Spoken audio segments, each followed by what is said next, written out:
Greetings, fellow Godless Rockers. I'm Steve. And I'm Tally from Monster on Sunday. In this week's band vlog, we'll talk about how atheists cope with death. So stay tuned for episode 23 of Godless Rockers. Okay, so we realize that this is not a subject to be taken lightly. It's a serious thing when a loved one passes away. The closer the loved one, the more it hurts and affects our mental well-being. Even the death of a beloved pet can affect many aspects of your psyche and our ability to cope with life after they're gone. We recently have experienced the death of our sweet Mahala Bear's dog this year on New Year's morning, and not long before, Steve's cousin was killed while riding her bicycle. Plus, we've both had grandparents die, and more. So let's just say it, death is a part of life. Coping with death is one of the most disturbing issues we face for being creatures that are alive.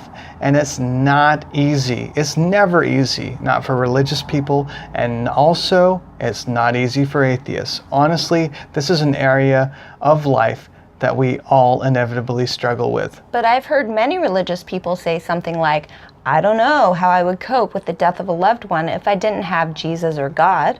Knowing that they're just dead would be too much to handle, and I need to know that I will see them again someday. And of course, I can see how this idea may provide some minimal comfort. If I knew I may see a recently deceased loved one again, that would be nice. It would be a nice thought, you know? I get it. Yes, but unfortunately there's several problems with this idea of that person died, but it's all okay because they're in a better place and I'll join them one day. So unfortunately, I've got some bad news. Though it may be somewhat alluring to think that you may be slightly comforted at the thought of seeing your loved one again someday, there is no evidence for the existence of an afterlife. Okay, so let's delve into the world of the non-believer. When a loved one passes, we all share the knowledge that that's it.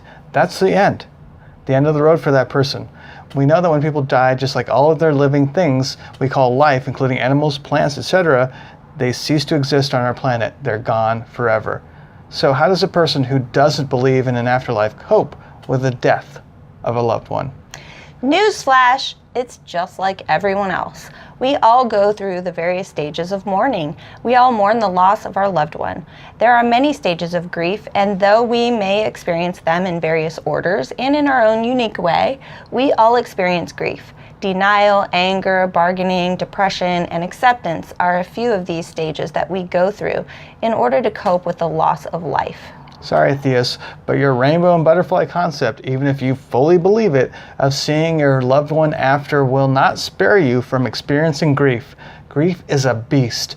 Life deals us hands sometimes that are unplayable, hands that suck so fucking bad that no one can escape the wrath. If there is a God and you worship that God, it's important to realize that God is far more likely to send your beloved to the endless torture of hell than for you to see them one day up in the supposed better place called heaven. And even if you still find some menial comfort from the afterlife concept, it's not going to spare you from experiencing the grief, just like the rest of your fellow human beings. And that's okay. You'll get through it. There is a light at the end of the grieving tunnel, so let your anguish out. The fact that you are feeling these awful emotions is because you are alive. Be thankful that you're alive and take this opportunity to let your alive loved ones know that you love them. In conclusion, we atheists cope with death the same way as everyone else, by grieving.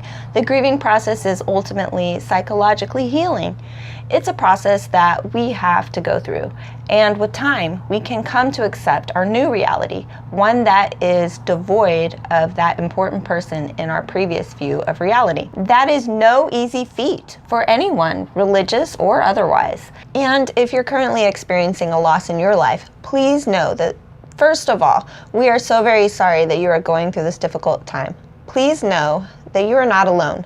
Most of your fellow humans have gone through what you're going through. Please reach out to others for support if you are in need. Also, please know that this pain will lessen over time thanks to your natural grieving process.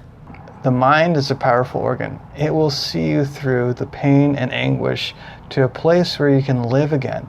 Also, you can read many inspiring and comforting articles online about atheism and death that speak about the larger picture of the reality of life, such as the fact that though the being does not live on in your life, their energy lives on forever in the natural world, as does the memories of them in your mind.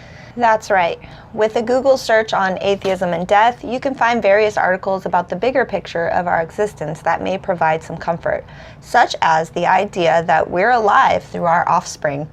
You are physically an embodiment of your father's biological and genetic essence, for example. Another thought is realizing that we are part of this huge reservoir of terrestrial carbon. We die and become a part of Earth, which gives rise to new life, as it once gave rise to us. That is powerful, as it helps us focus on gratitude for life rather than the horrific experience of death. Also, that scientists have measured precisely the conservation of energy and found it accurate, verifiable, and constant across space and time.